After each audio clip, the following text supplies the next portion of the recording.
Bueno, pueden preguntar lo que quieran, ¿eh? Y acuérdense algo, cuando un cristiano no tiene preguntas, es porque no lee la Biblia. Porque cuando lees la Biblia te surgen 1500, 2000 dudas. Imaginémonos, estamos estudiando la mente divina, la mente de Dios. Entonces tiene que haber y por qué, pero si tú no buscas las respuestas, ahí te quedas estancado. Así que espero que tengan bastantes preguntas. A ver si es cierto. Adelante. ¿Sí? ¿Se pueden parar con una pregunta, por favor? Va a ser una pregunta aquí y una acá. Así vamos a alternarnos. Buenas noches a todos.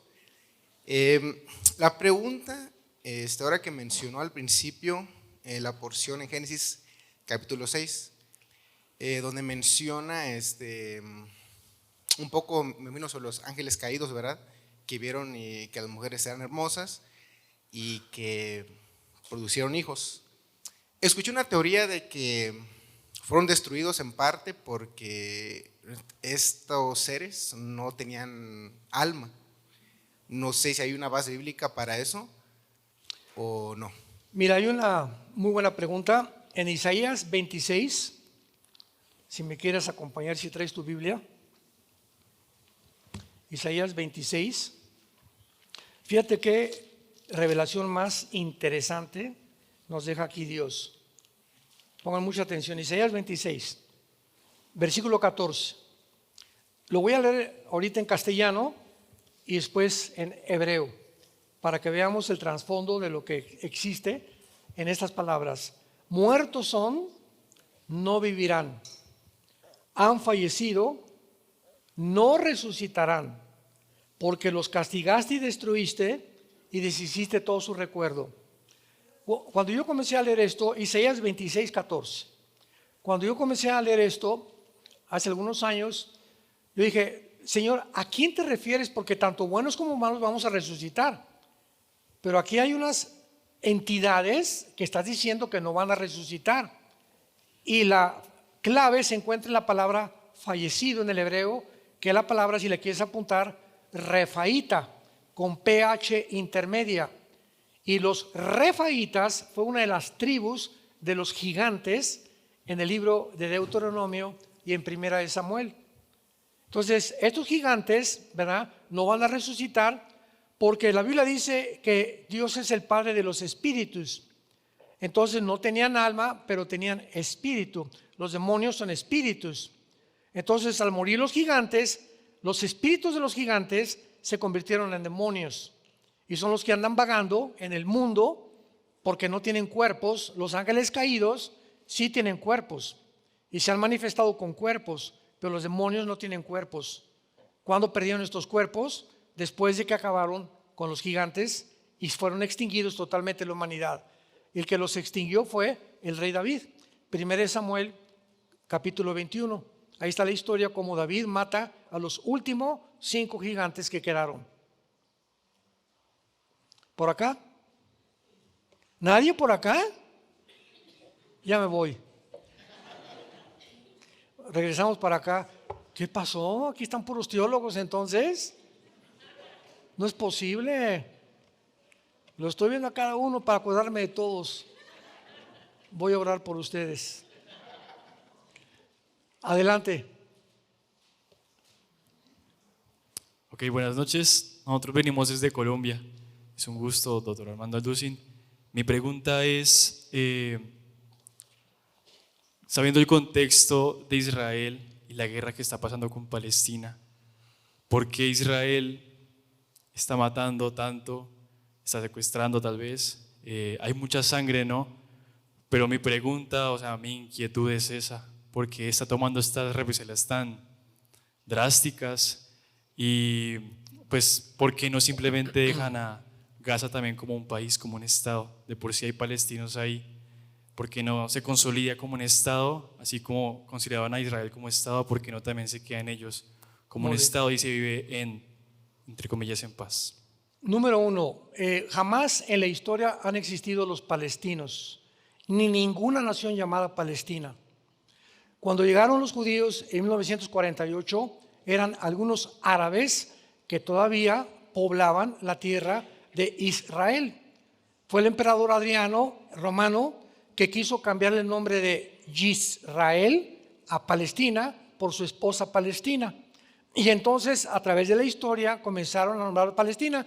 Cuando llega Israel, ninguna nación árabe quiso recibir a estos árabes que fueron los sobrevivientes, y entonces se les dio la franja de Gaza, porque ni Egipto, ni Siria, ni Irak querían a estos árabes que Israel les dijo: quédense con nosotros. Y desde 1948 hasta el siglo XXI, todos los árabes que viven en Israel les dan casa, les dan empleo, y lo único que no pueden participar es del ejército, y les dan hasta seguro de vida y seguro médico. Y estos árabes son los que pasan de Gaza a trabajar a Israel y se regresan a Gaza. Son los que planearon el asalto del 7 de octubre. Ahora, muy bien, en el 7 de octubre entran 1,200 guerrilleros, rompen los sensores de la barrera entre Gaza e Israel y entran a 10 kibbutz, donde, de acuerdo a la ley internacional de la guerra, está prohibido matar civiles deliberadamente. Eso es lo que se llama genocidio. Cuando tú entras a un lugar y matas, o sea, siempre hay consecuencias. Cuando bombardearon Inglaterra y Estados Unidos Berlín en 1945, hubo 25,000 muertos. Los civiles, es imposible que no haya siempre consecuencias de civiles muertos. Pero eso de dirigirte y matar civiles no existe en las leyes de la guerra. Pues entraron estos y a todos los kibbutz asistieron a las familias. A las mujeres las amarraban y les abrían el vientre enfrente del papá. A los niños les cortaban las manos, niños de 5 o 6 años, enfrente de los papás para hacerlos sufrir y ver cómo estaban torturando a sus hijos. A los niños chiquitos los metían en un horno de microondas para quemarlos enfrente de los papás. Es lo que estoy hablando, y discúlpeme que hable con este lenguaje, pero muchas veces me dijeron: ¿podría usted explicarnos qué pasó? Porque muchas veces la gente tiene miedo de la crueldad y la crudeza que hicieron, y mucha gente hasta vuelve el estómago nada más de escuchar estas cosas. Pero si no lo contamos, nunca se va a saber la verdad. Entonces, todas estas cosas, masacre que hicieron, ¿qué país, cuando tú eres asaltado y se meten a matar a tus ciudadanos, no vas a defenderte? Ahora, muy bien, Israel es el único ejército, el FDI, el Frente de Defensa de Israel, es el único ejército en el mundo que al entrar a un país jamás ha entrado a matar civiles. Cuando se refugiaron en Gaza, vestidos de civil, o sea, en las guerras, los alemanes estaban de negro, los gringos de verde. Pero aquí es una guerra que te metes a una ciudad donde todos están de civiles. ¿Cómo vas a poder distinguir a los terroristas? Bueno, estos de Gaza se disfrazaron de civiles en las escuelas, pusieron bombas debajo de los hospitales, pusieron bombas en las casas donde había familias con niños chiquitos, para que si mandaba a Israel un misil, pudieran culparlos de que están matando civiles. Entonces, 3 semanas antes de que Israel entrara, mandaron aviones con cantidad de boletines diciéndoles: por favor, váyanse al sur de Gaza, porque vamos a entrar y vamos a buscar al grupo de Hamás. Entonces comenzaron a inflar las cantidades de los civiles, el grupo de Hamás. Cuando alguien preguntaba cuántos han muerto, ¿quién daba la información? El grupo de Hamás, para atraer la conciencia del mundo y hacerse las víctimas. Entonces comenzaron a victimizarse y la gente comenzó de una forma idiota, desinformada, a creer lo que estaban haciendo. Hasta que finalmente, ¿verdad?, Estados Unidos le dijo: oye, por favor, hagan el cese al fuego. Si hacemos el cese al fuego, comienzan a encontrar 500 kilómetros de túneles. Durante más de 15 años, desde 2007, que Israel le dio al grupo Al-Fatah, que es la OLP, la Organización Mundial para la Palestina, para que se quedaran en Gaza y ellos administraran y gobernaran Gaza. Fueron más de 65 billones de dólares que les mandaron al grupo de Al-Fatah. Pero Al-Fatah es el gobierno y y Hamás es el grupo terrorista. Entonces ese dinero no lo usó el gobierno para comidas, para hospitales, para escuelas. Lo usaron para hacer túneles de casi 500 kilómetros. Eran como topos por todos lados y la gente muriéndose de hambre. Y descubrieron cuando entraron a los túneles que los jefes de Hamas vivían en Qatar, en casas de $6 millones. Entonces ves cómo toda la narrativa, lo que la gente quiere que comprendamos, es un mundo de mentiras los que vivimos. Cuando el presidente Biden le dice a Netanyahu, por favor no vayan a Rafah, que es la última ciudad que tenía el conocimiento de Netanyahu, que ahí se escondía el líder de Hamas. Netanyahu le dijo a Estados Unidos, ya no te voy a oír, primero está nuestra gente y tenemos que vengar la sangre de todos los que mataron civiles, porque tenemos que proteger y darle garantías a Israel, al pueblo de Israel, que esto no vuelve a suceder. Y fueron a Rafah y ahí estaba, allá, a Yayin, que es el jefe de Hamas, y ahí lo mataron. Entonces vemos ahora que comienzan los de Hezbollah a mandar otros cohetes, los de Houthis otros cohetes, y ahorita vamos a hablar mañana, se encuentra Israel en el Líbano, y ahorita Siria es el bastión número 1 del grupo islámico para establecer el califato en todo el Medio Oriente. Y en cuanto Estados Unidos desaparezca, Israel se queda solo, Europa se queda solo y se cumple la palabra de Dios, porque Estados Unidos ni Rusia aparecen en las profecías bíblicas. Entonces tenemos que entender qué es lo que está pasando. Es como la Corte Internacional que acaba de culpar a Netanyahu, lo oyeron hace una semana, de genocidio. ¿Sabes quién es la Corte Internacional que está en La Haya? Es una corte de fachada, guiada por comunistas de izquierda, igual que el Foro Económico Mundial, antibíblicos, anticristianos, antimatrimonio.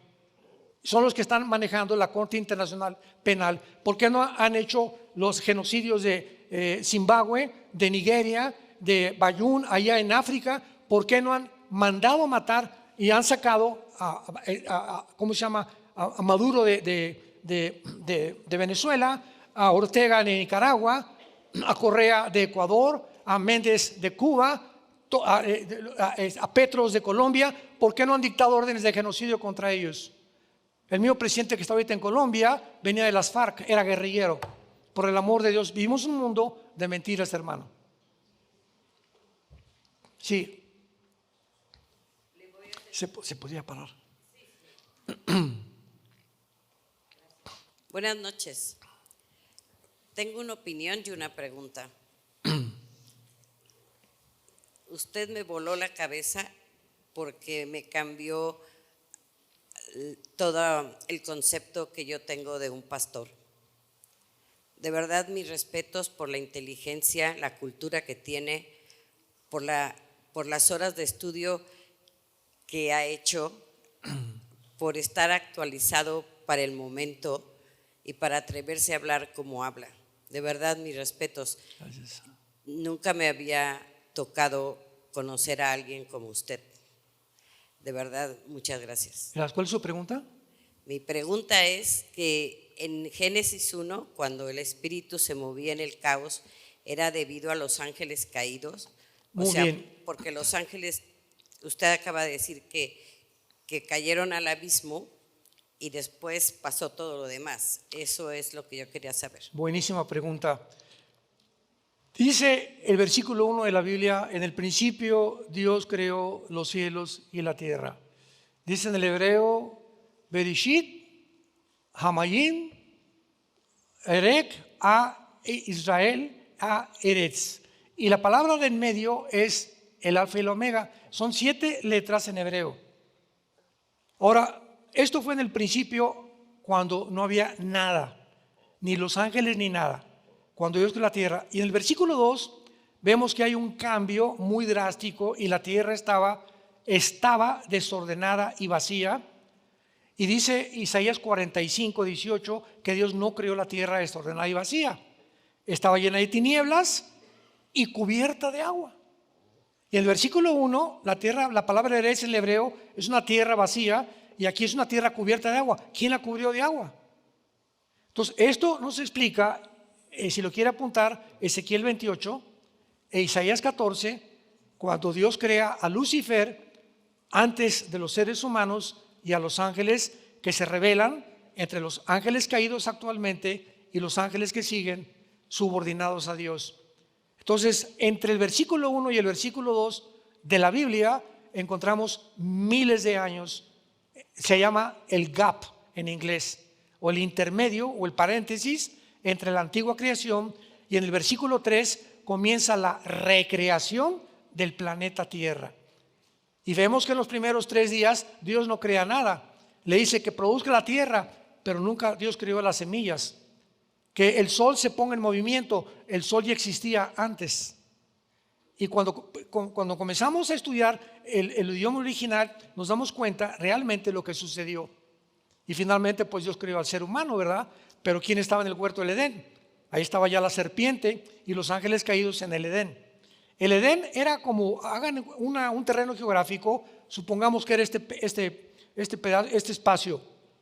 Y dice Génesis 2, pondré el huerto al oriente del Edén, o sea, en todo este espacio geográfico, al oriente, no digo al norte, ni al sur, ni al occidente, al oriente pondré el huerto y a la primer pareja. ¿Quién estaba en el Edén?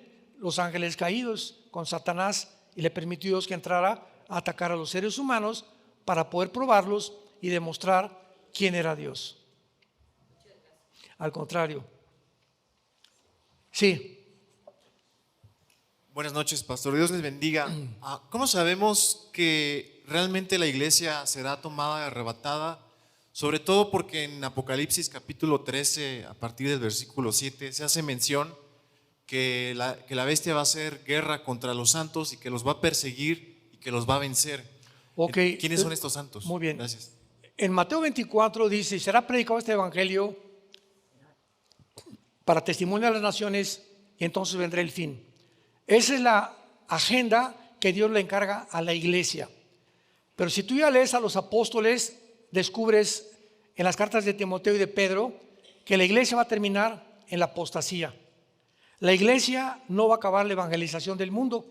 Entonces la iglesia va a sacar a Dios de la tierra y entonces van a ser los judíos, porque va a sellar a 144,000 judíos para que ellos continúen lo que nosotros dejamos inconcluso, los judíos. Y va a haber un avivamiento impresionante, que lo ves en el capítulo 7 de Apocalipsis, cuando le dice el anciano a Juan, ¿estos de dónde han salido?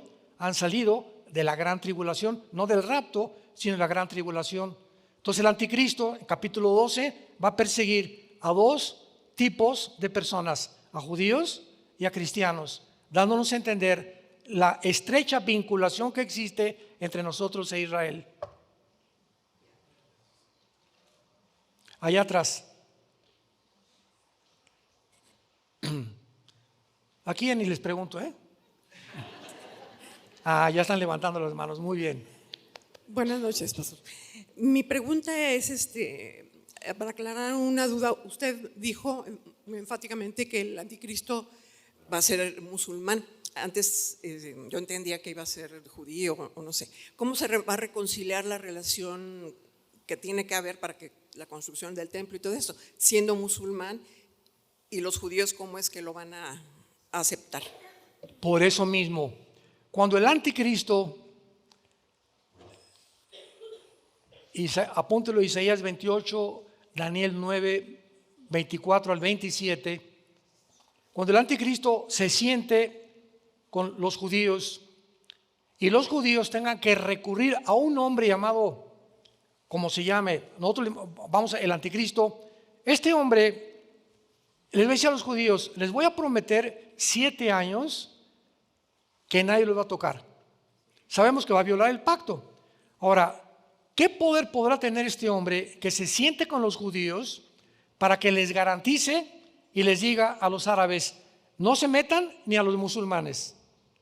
Y los musulmanes y los árabes que nunca dejarán el odio a los judíos, porque su objetivo es exterminar el Estado de Israel, lo vayan a obedecer. Este hombre se llama el Mahdi. En la teología del Islam, el Islam está esperando a un Mesías, pero están esperando que surja, le llaman el 12º imán, que va a resurgir de una revolución en el Medio Oriente. Entonces, este hombre es el que se va a prometer, y el Mahdi, el Mesías de los islámicos, para nosotros es el anticristo.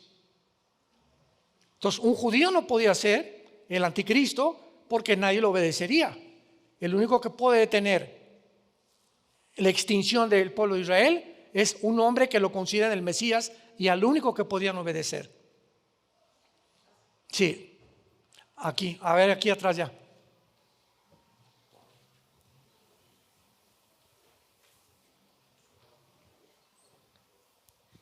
Buenas noches, pastor. Lo de Mateo 24 se refiere específicamente al arrebatamiento o a la segunda venida de Cristo. ¿Perdón, cuál? Mateo 24. ¿Qué versículo? Ay,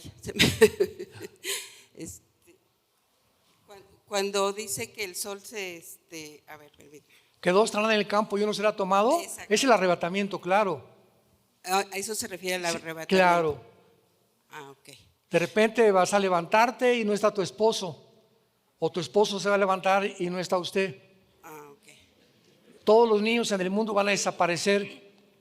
Y todo está preparado. Todo está preparado ya.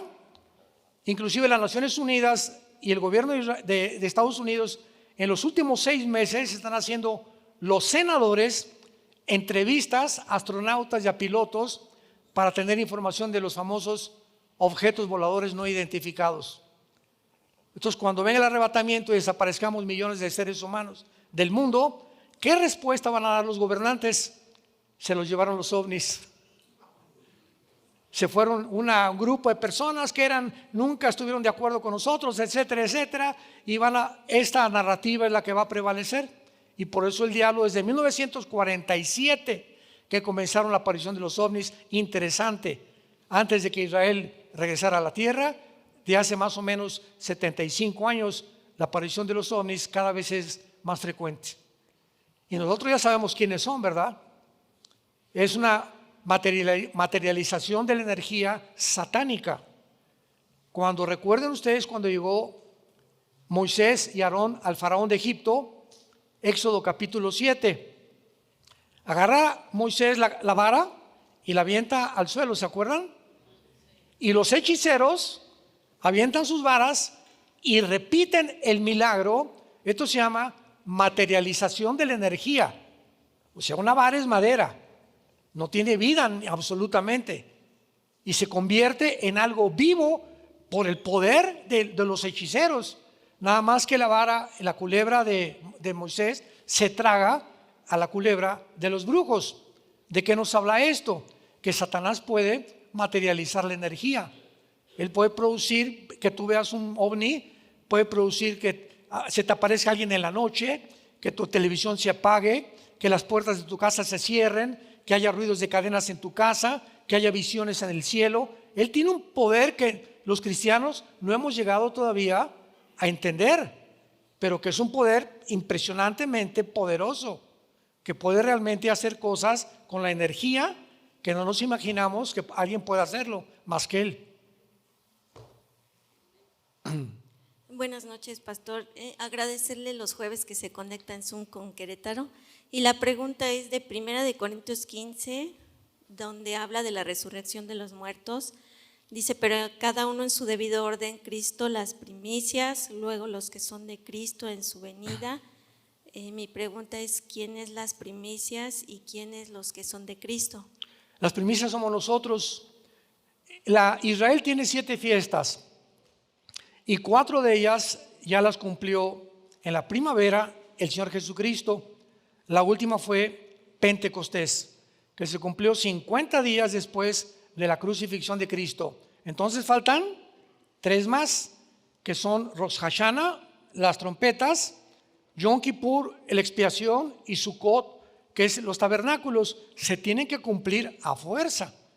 Entonces, cuando dice las primicias, pertenecía a la segunda fiesta, cuando recogía el pueblo de Israel el fruto y lo traían a Dios. Las primicias eran los primeros frutos. Es lo que le llamamos aquí el diezmo. O sea, dice la Biblia en 2 Corintios 16, cada quien cuando prospere, guarde algo para Dios, y de acuerdo a lo que tú das, muestra el calibre y el nivel de generosidad y de espiritualidad que tú tienes y cómo has crecido en tu vida cristiana. Mientras un cristiano, mientras más da, muestra claramente en qué nivel se encuentra de madurez espiritual. Los más codos, los más avaros, son cristianos que nunca van a recibir bendiciones de Dios, porque siempre formaron su mundo a su alrededor nada más, y le dan a Dios como cuando éramos católicos. Yo me acuerdo cuando era católico, dábamos limosnas, ahí lo que sobra, ¿verdad? Y Dios no se agrada de eso. Entonces esto es importante porque las primicias son los primeros frutos. ¿Quiénes son estos? ¿Se acuerdan cuando Cristo resucitó? Y también resucitaron un grupo de personas junto con Él, que fueron judíos del Antiguo Testamento. Ellos son las primicias. Luego seguimos nosotros, los que somos de Cristo, ahí dice.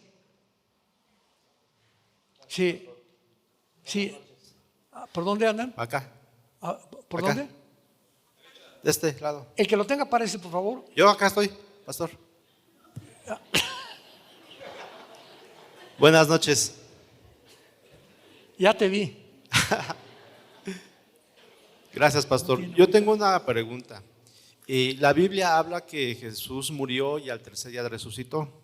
Ahora con las películas que vienen en Hollywood, entiendo que el siguiente año, en 2 años, van a producir una película acerca de la resurrección de Cristo, y parece que dentro de los reels y todo esto habla acerca de qué pasó en esos 3 días que estuvo Jesús. Mi pregunta es saber si en la Biblia existe algún pasaje que haga referencia acerca de qué sucedió en estos 3 días. Gracias, pastor. Cristo es el primer ser humano, porque fue 100% humano y 100% Dios. Fue el primer ser humano que sale de los muertos con un cuerpo nuevo. Gracias.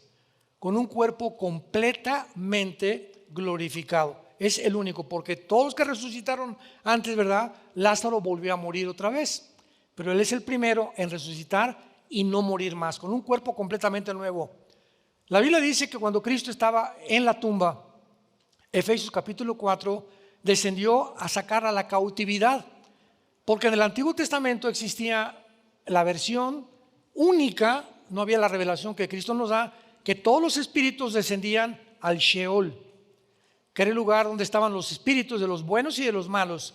Es lo único que se sabía en el Antiguo Testamento. Viene Jesucristo y en el Evangelio de Lucas cuenta una historia que no es parábola, porque las parábolas no tienen nombres propios como Abraham, y cuenta que descendió una persona al Sheol, y entonces él dice que estaba dividido el Sheol entre el infierno o el Gena en griego y el paraíso o el seno de Abraham. De un lado estaban los que estaban esperando que él muriera en la cruz, y los otros, los que todavía siguen en el infierno, porque el infierno sigue en el centro de la tierra, que van a resucitar para el juicio del gran trono blanco, Apocalipsis 20 del 15 al 21, y ser echados en el lago de fuego. Entonces Cristo en los 3 días baja y saca a todos los que estaban en el lado del paraíso para llevárselos con él. ¿Se acuerdas cuando estaba en la cruz lo que le dijo al ladrón? Hoy estarás conmigo, ¿en dónde? En el paraíso. Pero en 2 Corintios 12, cuando el apóstol Pablo es llevado al cielo, dice que fue llevado al paraíso. El paraíso fue cambiado del centro de la tierra y ahora se encuentra en el cielo, ausentes del cuerpo, presentes en el Señor. Ahora, después de la cruz, cualquier cristiano que muere, nos vamos inmediatamente a su presencia.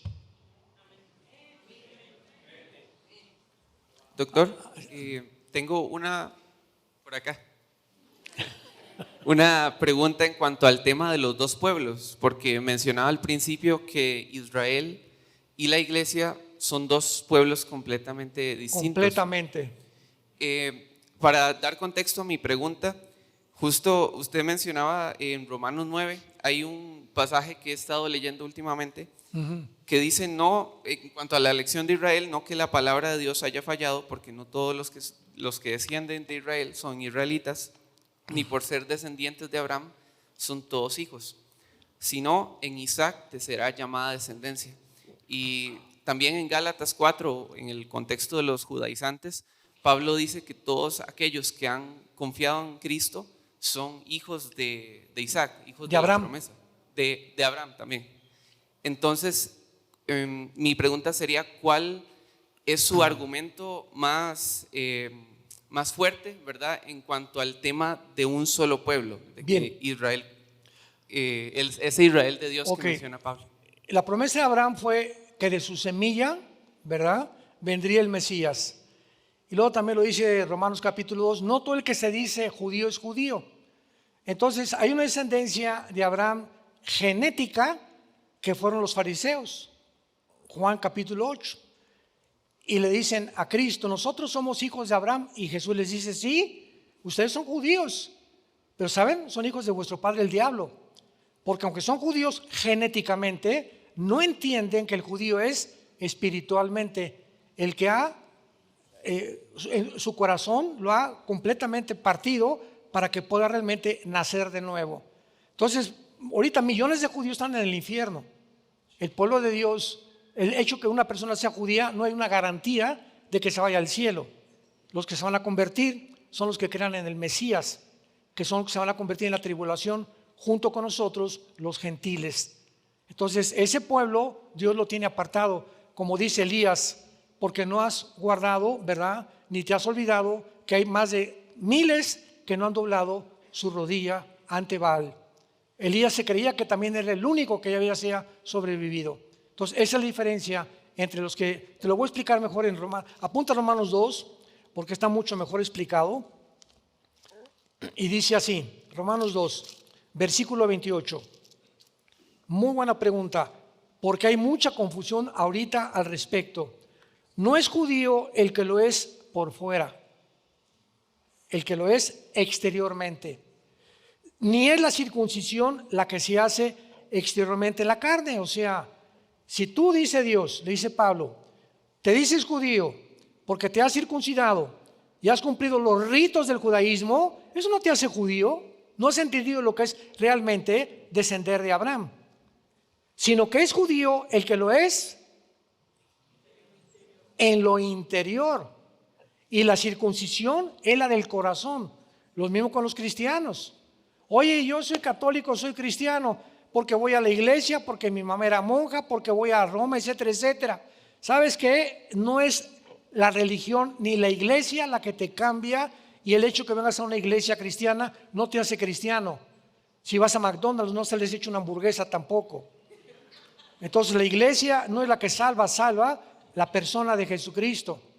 Entonces si tú te dices cristiano, es lo mismo con los cristianos.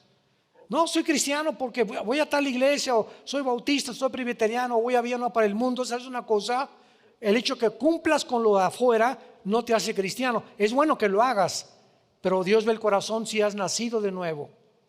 Y si eres cristiano, tiene que haber una revolución drástica, muy grande en tu vida, donde tu esposa llegue a decirte, Pancho ha cambiado. Tus hijos, mi papá ya no es el mismo. Tus amigos, oye, ¿qué pasó? Tú no eres el mismo, no andas con nosotros. Si no hay un cambio tan drástico en tu persona, escúchenme todos, tu cristianismo es mera religión, que es la que tienen ahorita los judíos ortodoxos, que son los fariseos del siglo XXI. A ver, ¿quién tiene por el micrófono? Sí. Bueno, Pastor Armando Aldusi, es un gusto verle, escucharle, y pues una bendición también. Ha sido un sueño poder estar en una conferencia con usted, entonces la gloria para Dios. Durante mucho tiempo he escuchado a muchos pastores que hablan del anticristo como una persona que no tendrá definido su sexo, que ya a estas alturas de los años ya está en el mundo, y adicional a esto, pues que no tendrá una pareja. Yo siempre me he hecho estas preguntas, pero considero que usted es una persona que me puede dar una guía en cuanto a esto.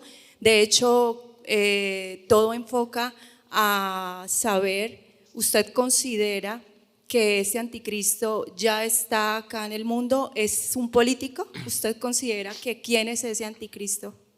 Te contesto con dos respuestas. La primera, estoy seguro que ya nació, dadas las circunstancias en las que el mundo ya está encaminado. Ya estamos en la última recta. Y número dos, nunca vamos a saber quién es el anticristo hasta que antes suceda lo siguiente. De acuerdo a la Biblia, principalmente en el libro de Daniel, capítulo 2, 7, 9, 11 y 12 de Daniel, se van a reunir 10 naciones, 5 del Medio Oriente y 5 de Europa. Para que esto suceda, Europa tiene que quedarse sin Estados Unidos como un huerfanito Europa.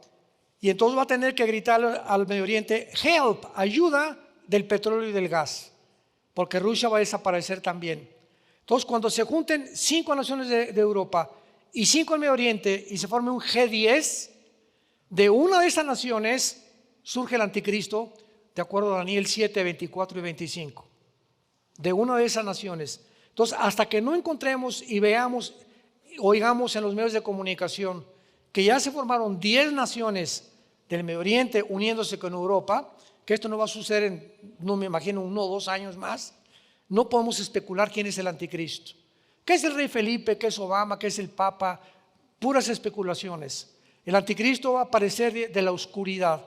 Nadie se imagina cómo va a poder surgir con los poderes satánicos que él va a tener, y cuando se formen estas 10 naciones va a derribar a 3 de ellas para poder erigirse él, para que las otras 7 se sometan a él, y va a sustituir a esas 3. Todo esto está en el libro de Daniel.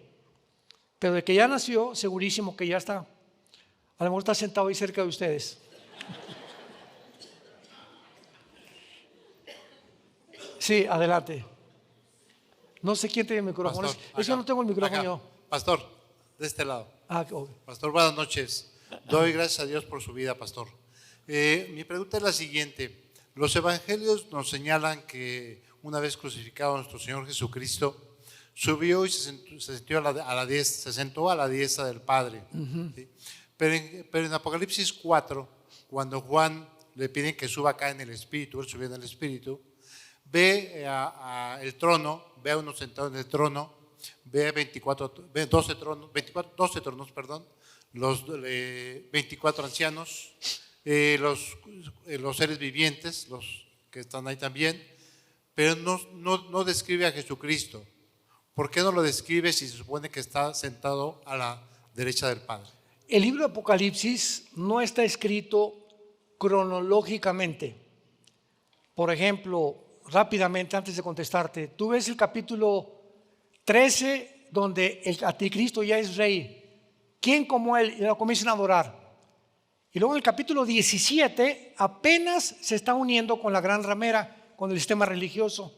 Y apenas se están formando los 10 gobiernos, las 10 naciones, que son los 10 cuernos, que todavía no es un gobierno.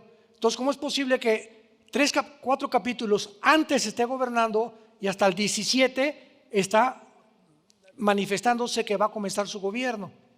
¿Cómo es posible que en Apocalipsis 11:7 se diga la bestia que sube del abismo y en Apocalipsis 17 diga que todavía no ha salido? Entonces tenemos que leer el Apocalipsis con mucho cuidado, como las trompetas, los sellos y las copas. Entonces el capítulo 4 es una visión del cielo, en primer lugar. Perdón, el primer capítulo es la visión de Cristo, el segundo y tercer capítulo la iglesia, el capítulo 4 el cielo, el capítulo 5 Dios tiene un rollo. ¿Quién puede abrir este rollo con 7 sellos?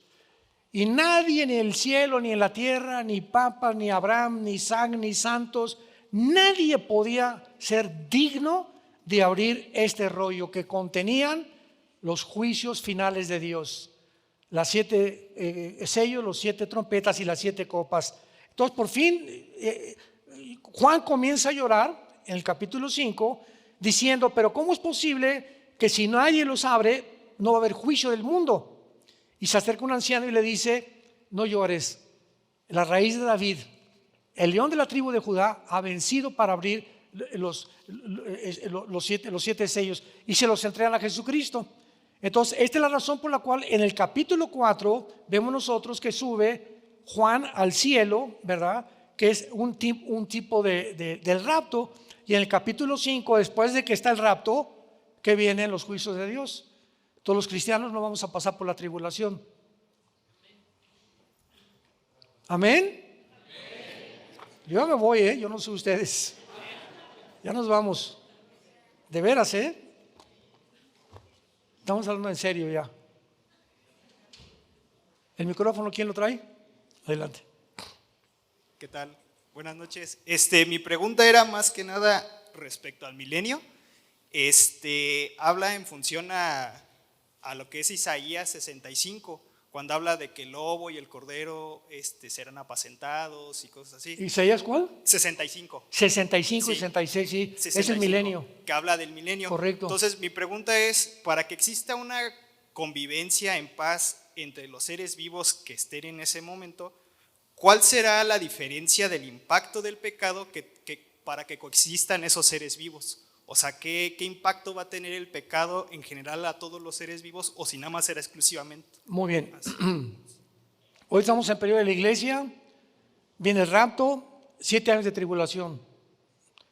Durante esos 7 años de tribulación, la iglesia en el cielo, en el tribunal de Cristo, Romanos 14:10, 1 Corintios 3, del 10 en adelante, en el capítulo 19, las bodas del Cordero, y bajamos con Cristo en la segunda venida a establecer su reino milenial.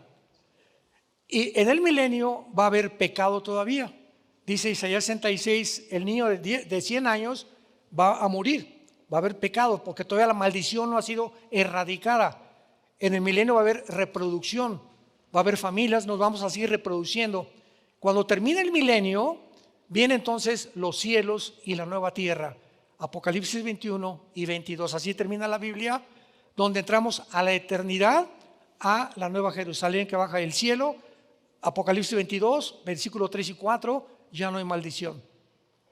Entonces durante todo el milenio todavía va a haber juicio, porque se va a juzgar Cristo con vara de hierro por la rebelión que va a haber al final. Y al entrar a la eternidad, ya completamente es erradicado del universo la maldad. Y ya no sabemos más que Dios va a darnos diferentes, dice Apocalipsis 20, que no todos los cristianos van a gobernar. Dice Juan, vi unos que se sentaron en los tronos que fueron dignos de gobernar. O sea, en el cielo va a haber soldados rasos, va a haber cabos, capitanes, tenientes coroneles, generales y reyes. Y de acuerdo a lo que hicimos en la tierra, se nos va a adjudicar el papel que vamos a desempeñar en el milenio. Por eso dice, no os canséis de hacer el bien, porque a vuestro tiempo vamos a cegar en esta vida y en la demás. Alan, ¿cuánto queda? No, ¿cómo que yo? ¿Qué horas son? Yo me tengo que dormir. No, yo quiero, no quiero ser, o sea, quiero ser decente y no quiero que. Hay mucha gente que se acuesta a las 10 de la noche y ya. ¿Perdón? 2 más. Allá. 2 más. Buenas noches. Sí. Pastor, Dios le bendiga. Bueno, yo no sé si sea como una teoría o sea real. Escuché que, bueno, dentro de la escatología, el 14 de mayo de 1948, Israel surge como nación. Bueno, eso sabemos que es real. Sin embargo, lo que yo creo o escuché es que a partir de entonces es como la cuenta regresiva y se relaciona con el Salmo 90, versículo 10, donde habla que los días de las personas actualmente son 70 y 80 los más robustos. Y se supone como que a partir de ahí sabemos que cuando se cumplan 70 u 80 años después del resurgimiento de Israel es que volverá Cristo. Y a la fecha han pasado 76 años, si no mal recuerdo. ¿Sí está relacionado con la escatología? ¿Sí tiene algo que ver? Esa es mi pregunta. Mira, es correcto lo que dices, nada más que no es a partir del 48. Cuando el Salmo 90 se escribió, lo escribió Moisés hace 3000 años. El último hombre en la Biblia, en el Antiguo Testamento, de pasar los 100 años fue Josué. Moisés, ¿te acuerdas? 120 años murió Moisés, pero Josué ya vivió menos, como 115 años Josué. Y de ahí en adelante, dice Moisés, ahora la edad va a ser de 80 a 85 los que no toman Coca-Cola, ni conchas de la tía Rosa para cenar, ¿verdad? Exagerando, ¿verdad? Pero más o menos ahí la llevo. Y entonces, en el 48 dice la Biblia que no pasará esta generación, que son efectivamente 80 años aproximadamente, que sería el 2028. ¿Cuál es el problema? Yo una vez en un programa de televisión dije lo que tú estás diciendo, casi me crucifican. No entendieron claramente lo que yo quise dar a entender y te lo voy a explicar más claramente a ustedes. El calendario judío es de 365 días. El calendario gregoriano o solar es de 360 días. En el siglo III, el Papa Gregorio cambió el calendario lunar judío de 360 a 365. Entonces, cuando nosotros sumamos 80 años, tenemos que entender lo siguiente. De Dios a Abraham fueron 2000 años. De Abraham a Cristo fueron 2000 años. Van 4000. Esto es inequívoco. Y es inequívoco que hace 2000 años más o menos Cristo fue crucificado. ¿Por qué Cristo no ha regresado? Si a los 6000 años se tiene que cumplir, porque un día para Dios son 1000 años para entrar al milenio. Bueno, porque estamos contando dentro de los 2000 años los 33 años de la vida de Cristo. Y esto es en lo que hemos fracasado muchos cristianos o teólogos. O sea, Cristo muere a los 33 años y esos 33 años fueron bajo la ley. ¿Y cuándo comienzan los 2000 años? En Pentecostés, con la nueva dispensación de la gracia. ¿En qué año estamos ahorita? 2024. Réstenle 33 años. 1999. ¿Es mis matemáticos? ¿No vinieron matemáticos? O sea que faltarían 11 años para que realmente se cumplieran de una forma matemática los 6000 años, pero agreguémosle los años bisiestos también que se perdieron. Entonces no podemos establecer una fecha. Podemos establecer cálculos y podemos establecer señales, porque en Mateo 16 Cristo regaña a los judíos porque no reconocieron las señales y ustedes ven que el cielo tiene arreboles y va a llover. Pero ¿cómo es posible que no hayan reconocido las señales de que yo iba a venir? Entonces, el día y la hora nadie la sabe, pero tenemos señales que indican que estamos en los últimos tiempos, como lo estamos demostrando. Pero ya un año exacto no lo podemos saber, pero nos encontramos más o menos en esa época. Puede ser el 29, puede ser tal vez la Agenda 2030, puede ser el año que entra, no lo sabemos.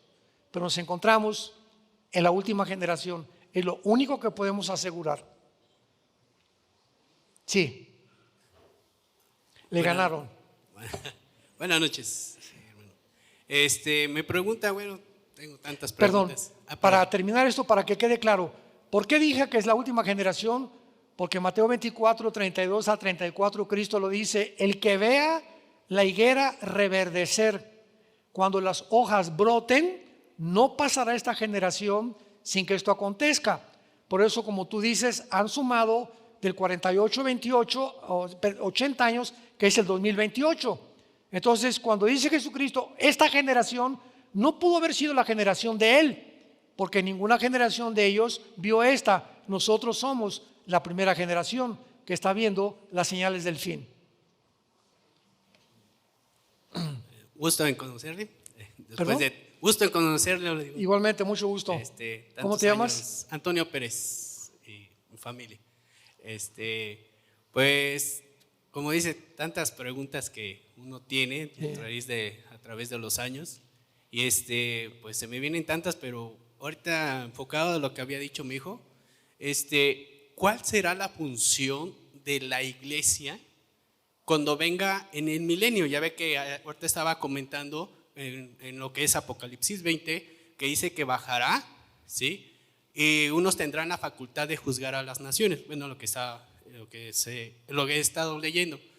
¿Perdón, la facultad de qué? De juzgar, ya ve que dice ahí en Apocalipsis 24, algo así. Ya ve que dice que tendrán la facultad de juzgar, pero vamos a juzgar a las 12 tribus de Israel. Exactamente. Va a volver, van a morir otra vez, se va a morir otra vez para volver o cuál será la función de la iglesia. Ya ve que dice que bajará y bueno, juzgará, pero ¿cuál es la función de la iglesia? Porque dice que bajará con la iglesia, ¿no? Sí, los que mueran durante el milenio, nosotros que vamos a entrar al milenio, entramos con cuerpos glorificados. Y los que entran al milenio, los sobrevivientes de la Tercera Guerra Mundial, que entren al milenio a vivir con el derecho porque se convirtieron con el Mesías y sobrevivieron, son los que tienen que morir y resucitar al final del milenio. Nosotros ya no podemos morir en el milenio. Entonces, Los acabando, santos. regresamos otra vez al cielo. No, ya el cielo va a estar aquí en la tierra. Ok, Ya al cielo no regresamos. entonces ya estaremos reinando. Aquí en Querétaro nos quedamos. Me parece perfecto. Gracias, hermano. Ándale, que Dios los bendiga. Nos vemos mañana.